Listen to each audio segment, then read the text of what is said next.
Fishing करते हुए एक फिशरमैन के जाल में एक लड़की अटक जाती है। वह कहाँ से आई थी, कैसे आई थी, इसके बारे में किसी को भी पता नहीं था।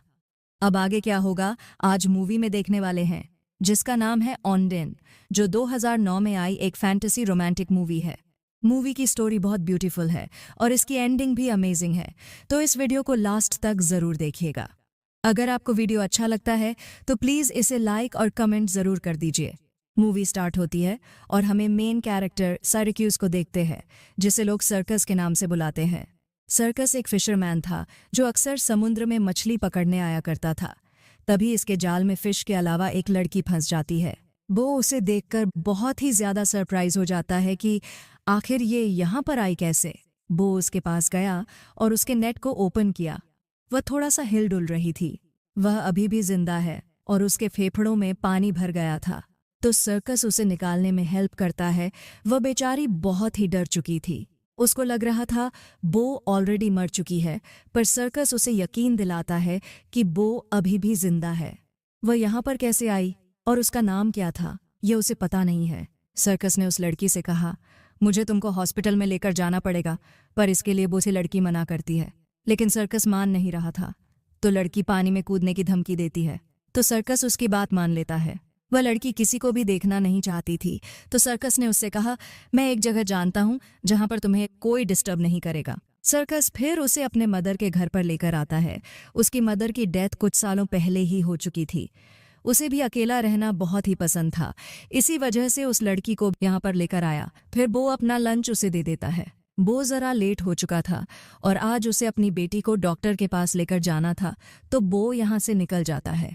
उसकी वाइफ मोरा का और उसका डिवोर्स हो चुका है। उनकी एक बेटी है जिसका नाम है एनी। एनी की किडनी खराब है, तो उसे ट्रांसप्लांट की ज़रूरत है। जब तक किडनी का मैच नहीं मिल जाता तब तक उसे डायलिसिस से काम चलाना पड़ेगा। इसीलिए सर्कस उसे आज डॉक्टर के पास लेकर जा रहा था। वह आज ऑलरेडी लेट हो गया था, तो वो डॉक्टर से मिल नहीं पाता, लेकिन फिर भी एक नर्स से उसका डायलिसिस कर लेते हैं। और जब ये प्रोसेस चल रहा होता है तो इसी बीच एनी अपने डैड से कहती है, मुझे कोई कहानी सुनाओ।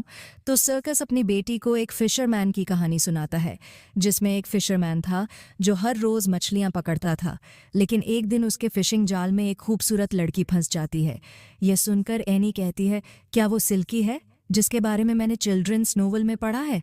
दरअसल वो एक जलपरी की कहानी होती है, जिसमें एक दिन एक मछुआरे के जाल में जलपरी फंस जाती है और उसके पास जादुई शक्ति भी होती है। ये सुनकर सर्कस कहता है, नहीं, मेरी वाली कहानी अलग है, जो मैं तुम्हें फिर कभी सुनाऊंगा। फिर हम देखते हैं कि नर्स एनी के लिए एक ऑटोमेटेड व्हील चेयर देती है, जिसे देखकर वह बहुत खुश हो जाती है। और फिर सर्कस अपनी बेटी को उसकी माँ मोरा के घर पहुँचा देता है। यहाँ पर मोरा सर्कस पर गुस्सा करती है क्योंकि वो एनी को लेकर हॉस्पिटल में लेट पहुंचा था। वो कभी भी सर्कस से सही से बात नहीं करती और वो शराबी भी है। इसके बाद अगले दिन का सीन देखते हैं, जहां सर्कस अपनी माँ के घर जाता है और उस लड़की से मिलकर उसका हालचाल पूछता है। इसके बाद अब सर्कस फिशिंग करने के लिए बोट तैयार कर रहा होता है, तो वो लड़की कहती है, मुझे भी अपने साथ लेकर चलो।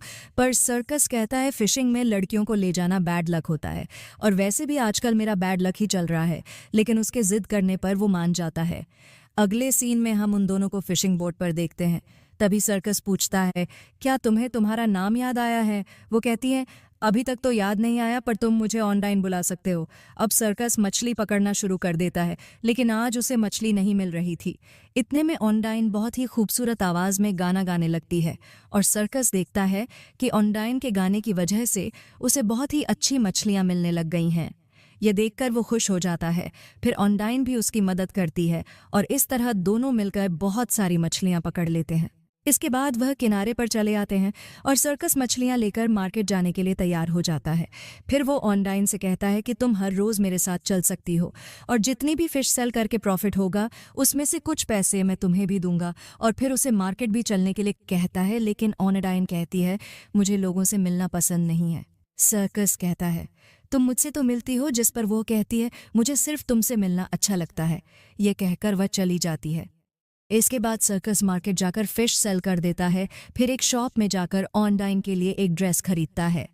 इसके बाद स्कूल में जाकर अपनी बेटी एनी से मिलता है। एनी अपने व्हील चेयर से जाने लगती है और सर्कस अपनी गाड़ी से। और ऐसे ही चलते हुए एनी अपने डैड से वो कहानी पूरी करने को कहती है। तो सर्कस कहता है वो लड़की फिशरमैन के साथ रहने लगती है और वो सिंगिंग करके अलग अलग फिश को अपने पास बुला सकती है। एनी कहती है मेरी वाली स्टोरी की जो सिल्की है वो भी अंडर वाटर अपने साथियों से गाना गाते हुए बात करती है। और इस तरह बात करते हुए एनी के घर तक आ जाने के बाद सर्कस अपने घर की तरफ चल पड़ता है और घर पहुंचकर ऑनडाइन को उसकी ड्रेस दे देता है। इससे वह बहुत खुश हो जाती है और सर्कस के गाल पर एक किस करती है। फिर सर्कस पूछता है तुम कितने दिन यहाँ रहने वाली हो? तो वो उल्टा पूछती है मैं कितने दिन यहाँ रह सकती हूँ? कहता है अगर मुझसे पूछो तो मैं चाहता हूँ तुम हमेशा के लिए यहीं पर रह जाओ। इसके बाद सर्कस गाड़ी लेकर कहीं जा रहा होता है। तभी हम वहाँ एनी को देखते हैं जो अपने डैड का पीछा करते हुए यहाँ तक आ गई थी, क्योंकि उसे लग रहा था कि शायद उसके डैड उससे कुछ छुपा रहे हैं। इसके बाद सर्कस को देखते हैं जो अक्सर चर्च में आकर फादर से कन्फेशन किया करता था, पर आज वो कन्फेशन में फादर को ऑनडाइन के बारे में सब कुछ बता देता है कि वो लड़की उसे किस तरह मिली थी और पूछता है क्या वो लड़की कोई जलपरी हो सकती है, क्योंकि उसे कुछ भी याद नहीं है और वह अपना नाम भी बता नहीं पा रही। फादर कहते हैं मुझे कोई आइडिया नहीं है, पर तुम्हारी बात मुझे थोड़ी अजीब लग रही है, इसीलिए मेरा मानना ये रहेगा कि तुम संभल कर रहो और आगे क्या होता है मुझसे आकर कन्फेस करते रहना। फिर अगले दिन जब ऑनडाइन नहा रही थी तभी एनी वहां पहुंच जाती है और ऑनडाइन को देख लेती है और अब यह बात कंफर्म हो जाती है कि उसके डैड यही बात उससे छुपा रहे थे। उसे लग रहा था कि ये वही सेल्की है जिसके बारे में उसने चिल्ड्रंस नोवेल में पढ़ा था। फिर वो ऑनडाइन से कहती है तुम वही लड़की हो जिसके बारे में मेरे डैड सर्कस बात कर रहे थे। तुम्हारा सील कोट कहाँ है जिसे ज़मीन में दफना देने से तुम 7 साल ज़मीन पर रह सकती हो? मैं जानती हूँ तुम्हारे पास मैजिकल पावर्स भी हैं, क्या तुम मेरी बीमारी को ठीक कर सकती हो? ऑनडाइन उसके पास आती है और उसकी बातें सुनकर उसे वह बहुत अच्छी लगती है। वो समझ जाती है कि एनी उसे जलपरी समझ रही है।